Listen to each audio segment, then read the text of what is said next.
Hello everyone, welcome back to the TJOmega channel for day 1557 of our daily content grind.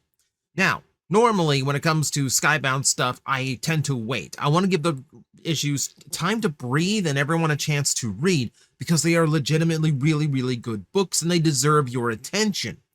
However, if I don't talk about this sooner, if I have to wait until January to talk about this, my brain might shatter. So we're going to go ahead and talk about this now. So issue 27 is kind of a make or break issue for one of my favorite characters. And I'm nervous. I'm excited and nervous. Okay, so we gotta talk Thundercracker. Now, we're going to be talking about some heavy spoilers, not only for issue 27, but actually future issues as well. So if you don't want to be spoiled, if you still haven't read it for yourself and you're interested in reading it for yourself, please, by all means, go read it for yourself. Do not listen to this. It is definitely worth checking out the books yourself. That said, let us talk about my favorite boy. I've talked about this in the past. All of my Seekers tend to be a favorite for one reason or another, whether it is, Starscream being classic, Skywarp being color scheme, Thrust being overall design, Ramjet for being a personal childhood favorite, thanks to my grandmother buying me the toy. Dirge is also there. But I really didn't have much connection to Thundercracker. It took a long time. So let's just do this quick little rundown just for the people who have not been following. So we're going to go back all the way to the beginning. And I can imagine as a kid, I wouldn't really care about Thundercracker because he just didn't seem like a cool villain. According to his original bio, he actually doesn't completely believe in the Decepticon cause, and his doubts sometimes impede him in battle. This is a pretty major thing. He's the only Decepticon from the original run that seems like there is a level of dissension, that he does not completely believe in the cause that he's fighting for. This is kind of huge. And unfortunately, because he's in the original G1 cartoon that had 3 identical characters to sort through, they didn't really focus on it. They gave all the attention and screen time and story to Starscream, because that was going to be their secondary villain character. That was going to be the big seller. So Skywarp and Thundercracker just get reduced down to just being goons. And even in the comic books, they don't really amount to anything story-wise. They're just kind of there to fill out Decepticon ranks and give people to Starscream so he can boss somebody around. So we don't really get to see that ever played out, even though the original origin of that characterization that we know him for now has been there all along. And unfortunately, because Starscream just kind of took the entirety of Seekers for himself, all of the others get relegated to just maybe appearances in comic books, repaints on the toy shelf, and then you never really get to see them actually in a series anymore. It becomes few and far between when you see Thundercracker, Skywarp, the other Coneheads. You just don't, because it's just Starscream. And this works on a retail level too, because they don't always want to make all 3 Seekers. Sometimes they just want to drop a Starscream on us and get out. Oh, and that happens. Everything changes with the IDW run. Of course, everything changed with the IDW run. It was the first storyline that really took that origin of Thundercracker and ran with it. His pity for what the Decepticons were doing to humans, the violence and the bloodshed being beneath the Decepticons. It gives way to him, eventually parting ways and disagreeing with the methods, wanting to protect the planet, not harm it, and eventually learning. Thundercracker goes through this kind of Renaissance-esque realization about the entirety of Transformers culture. He kind of becomes the wisest bot in the room, ironically, by watching American TV for a year, which might be the only person who's ever gotten smarter from watching American television. I'm just going to put it out there. But he learns how much human culture has changed over the centuries that they have existed and how much humans have created despite their short lifespan compared to Transformers. Meanwhile, Transformers lived for millions of years, and he can't recall the last time they created anything except more war and bloodshed. Considering they called themselves Transformers, they have not transformed themselves in the least. And Thundercracker is the first one to realize that, and he takes it to heart to the point where, yeah, he turns against the Decepticons. He turns against the war in general. Even though he's welcome to the Autobots, he never wears their brand. He just kind of does his own thing and helps out the Autobots from time to time. He is more concerned with writing screenplays, hanging out with his dog that he loves to death, and his, quasi-human girlfriend thing with Marissa, whatever that ended up being. Point is, it's a dramatic character shift that begins with his original origin point. Now, this characterization for Thundercracker has kind of become really important for Transformer fans, not only because it's so fun to see a villain turn into a good guy, and not only because it taps into the character's origins that never got used before, but just because it's heartwarming. We don't get to see a good guy Seeker, especially, just amongst the main three. We just kind of get used to seeing them all together.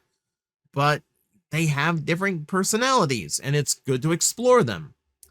The characterization seems so important to fans now that you've reached some level of importance with Hasbro themselves. When they went to do Earthspark, the writers wanted to unite the original three Seekers on the show again, but they wanted Thundercracker and Skywarp flipped female, just to put a few more girls on the Decepticon side of the cast.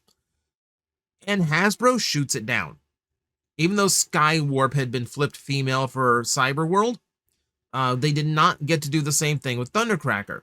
It is a little bit weird. That's why we got Nova Storm instead. It's a little bit weird, but at the same time, it does mean that Hasbro now puts more importance on the identity of Thundercracker than they used to. They're taking the character seriously when all the character used to be was just a repaint option for Starscream. Now they are perfectly aware. Fans have a very strong attachment to this character, and they understand why. Let's fast forward to the Skybound issues. So, in the current depiction, we've seen the cruelty of the Decepticons. Frankly, it feels unmatched in Transformer history. They take delight in just wiping out humans. Soundwave seems to be regretful, but considers it necessary. Shockwave doesn't really care about grinding up a few blue whales into a giant blender. And we saw with Starscream and Skywarp, one of the biggest shock moments of the early Skybound issues are just watching Starscream take glee in grabbing up humans and literally crushing them in his hands just to see them pop. You can see it on his face here. He's taking such joy in it. And later on, we get to see Skywarp doing the exact same thing. He admits that it's fun. And you kind of get the feeling that, this is just how it's going to go. And then Thundercracker gets the chance and doesn't. And it's really important on a writing level that you got to see both Starscream and Skywarp in this situation where they had a helpless human in hand, and you saw what those two did. Thundercracker is the only one that does not. Takes pity on them, tries to let them leave. This is the part where Soundwave starts wiping people out. So what does Thundercracker do? He hides it. He starts letting humans go. He actually starts saving lives, even though he's still fighting for the Decepticons. That said, doesn't last long. Does not last long in the least. He finds out what they did to Skywarp. So if you haven't been following the comic books, Skywarp was elected by Starscream and Soundwave to be used as parts to get Teletran 1 up and running while the Decepticons were in temporary control of the Ark. That allowed the computer to operate and get more of their warriors repaired. But it meant Skywarp was now a ghost in the machine, literally built in, and if anyone tried to haphazardly remove him, it would kill him. His spark was now powering Teletran. So, Thundercracker finds this out, finds out who was responsible, does not take well to it, and chooses of his own volition to leave the Decepticons. The difference in IDW was that Thundercracker was trying to get his allies, Skywarp especially, to see his point of view, and just got shot in the back for it. You know, they tried to take him out like a traitor, because in that sense, it's what he had become. But here, it's of his own volition. This is entirely him in control, which is a huge difference. But that said, it brings him to the Autobots, and it brings him to Optimus. Thundercracker gets an Optimus Prime speech. The two just sit down and hash it out. And for the first time, you see Thundercracker seemingly speaking from the heart. You know, and it's a wonderful scene. Like, again, there's been a writing change, but it definitely seems like the spirit of that first 24 issue run has survived, because this Optimus still feels very much Optimus. He is not looking down on Thundercracker because he is a Decepticon. We've seen more than once where Optimus is perfectly willing to help Decepticons if necessary. In order to gain Thundercracker's trust, he does offer to repair Skywarp. And not only does he repair Skywarp, he does so before he allows himself to be repaired. Like, he puts a priority on it. It's not just an empty promise of, oh, we'll get around to it eventually. No, he puts it at the top of the list, specifically to do something for Thundercracker. It's a huge moment. It's a huge moment. It's very telling of Skybound Optimus Prime, where he is willing to show mercy even to his enemies, even when it's a bad idea. We found that out later, where Thundercracker himself has to go, no. Blitzwing, Slipstream, no. You need to leave those off. That's going to be a bad idea. You don't have to waste resources on that's going to be a bad idea. So credit to him there. So it does tell a lot about Optimus here. So giving the speech to Thundercracker, like actually just having him sit down with him, is not a small deal. Not at all. And it leads to the one thing I wish that IDW had done. Of all the things they got right with Thundercracker, the one thing they didn't pull the trigger on is something that we now get to see in fiction. Thundercracker is now wearing the Autobot sigil. This is huge. You know what? Like, I did a video a while back where I was literally asking, where is the Autobot Seeker? How are there so many Seekers in the Transformers universe and every single one of them is a Decepticon? Really? We're like, really? Because, like, there are 4 Datsuns in the Transformers G1 universe, and out of 4, one of them, Barricade, is a Decepticon. You're telling me, like, laws of average alone should tell me that at least once or twice a Seeker looks at the war and goes, I don't feel like the whole, like, destruction and conquest thing, you know? Like, this isn't my vibe. Like, you'd think it would happen at least once. Well, here you go. Like we said before, his characterization from the beginning means he is the chosen one for this role. No other Seeker has that built-in character that would lend them to an Autobot cause rather than a Decepticon. It's wonderful to see. Autobot Thundercracker is a wonderful thing to be able to say if you have been in love with his modern interpretation. And it terrifies me. It absolutely terrifies me. I can't get the thing in the back of my head to stop saying, like, it's a work, it's a ruse, it's not real, this is a setup. And there's little things that keep making me say that. Like, for starters, the way his mouth is framed here, with this, like, slight little smirk to it, as if he knows he is playing something up, as if he knows that he is up to something. I don't like that. It feels like a little bit, it makes us feel a little bit false. It makes me uncomfortable. And it's not just that. So in the course of the story, Thundercracker actually manages to get Skywarp's teleportation ability to work while he's built into the arc. So the whole arc teleports away during the ending of the first arc of the comic book, only to reappear later on, once we started the second arc. And when it reappears, Thundercracker has this look in his eyes.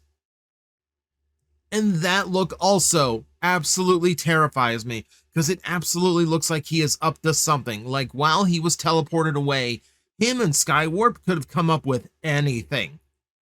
Like, Skywarp is only half functioning, but he would likely still be able to communicate enough to maybe relay a plan to Thundercracker. So we had this. We had this moment that also makes me very suspect. Now, Thundercracker's story is that the Ark teleported to someplace full of these just monsters that drove him mad. And we see Inhumanoids here, so they could be using a Hasbro property because it's just immediately available. They could be rolling it into the Energon universe like we've seen with some stuff in Void Rivals. It could be part of a grander scheme. We could see other Hasbro properties working in. We already know Mask is going to be a thing in Skybound. So it's not infeasible that, you know, the Inhumanoids would be a thing as well. But it really just, it's still, there's a level of authenticity that I'm just missing here. And then we haven't gone back to this story beat either. Like, no one has mentioned, like, well, so what was up with all those, like, monsters you claim to see? It's like, does Teletran 1 have any kind of record of them if they were present? Don't know. Don't know. We have no idea what happened before, you know, during the teleportation of the Ark. We have not explored it yet. So we have to take what we know is true. And that's everything that happened before Thundercracker returned to the Ark and could have communicated with Skywarp. What we know is true is that he was furious at Starscream and Soundwave for what they did to Skywarp in the first place. We know that he was very distasteful of them slaughtering humans and trying to conquest this, what he would consider to be a lesser world. You know, he feels bad for the damage and the death they're causing.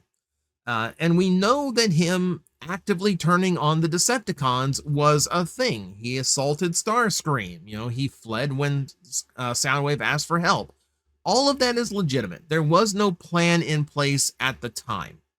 And that's the comfort that I'm trying to keep right now, because nothing Skywarp would have said during that would have made him go like, yeah, okay, I'll still be this evil thing. We'll still keep we'll keep slaughtering humans. You know, what am I talking about? I just got silly there for a second. No, like, I legitimately want to believe that he's on the up and up here. There's just like, there's these little nuggets, and I don't know if the writers are putting those in specifically to make you second guess, or if they really are showing their hand a little bit. If there isn't just like a little bit of foretelling here. The best situation here would be if there was a plan. Skywarp gets in touch with Thundercracker, going like, is everything, you know, looks like you're in, everything going according to plan, and just leave that as like a cliffhanger for the issue. And then Thundercracker goes like, I can't do it. Goodbye. Just hangs up in the next issue. Because he got the Optimus speech. Why would you waste the Optimus speech on, you know, this, apparent face turn that was really just a double cross? Also, people have been pointing out like an absolutely insane theory, and I absolutely love it. We have a Superion missing an arm right now. We have a Superion missing an arm, and it wouldn't be the first time Thundercracker actually substituted in for a Combiner's left arm. Oh, this would be hysterical. Thundercracker just goes that one step beyond. It's not even like a Seeker, he's an aerial bot. It feels like a downgrade. I feel like Thundercracker would hold some like greater importance in the faction wise if he was if he actually did turn Autobot. Just to lump himself in with like a combiner team feels like a downgrade a little bit. No, funny theory. I don't think it's going to come to that because, you know, he hasn't been built to transform into an arm, but you never know. We'll find out. Now, as a way to cap this off and end on a really big spoiler, it looks like we're only 2 issues away from finding out how intense this turn really is. Is he really going to stay a good guy Or is a fear of Megatron going to rein him back into the Decepticons? No idea, but hopefully people should know how much we really like Thundercracker to be a good guy. And people in Skybound and Hasbro obviously know that we really like that depiction of the character. And maybe it's not worth like a shock double cross moment, especially just two issues after he did it in the first place. Thundercracker's had absolutely no contact with Megatron in any way, shape, or form. So this is going to be completely fresh and raw. Whatever happens here, it's going to be legitimate.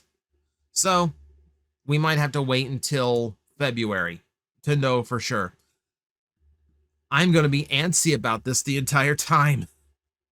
Let me know in the comment section below. Don't worry about spoilers because I gave that spoiler alert in the beginning and I'm trying to keep spoilers off of the thumbnail and title for this one. But yeah, go ahead and discuss. Is this legitimate or not? Is he really a good guy, or is there room for him to just be in it just to be a spy to the Autobots or something? Let me know in the comments below where you are with Thundercracker right now in Skybound. And as always, I will see you next time. Hello everyone, I am Astral Agent Magnetar, a Tokusatsu VTuber, and I am streaming 4 times a week over on Twitch, Monday, Tuesday, and Wednesday afternoons, and a special late night one on late Friday/early Saturday. So come watch, come hang out, and let's make an impact together.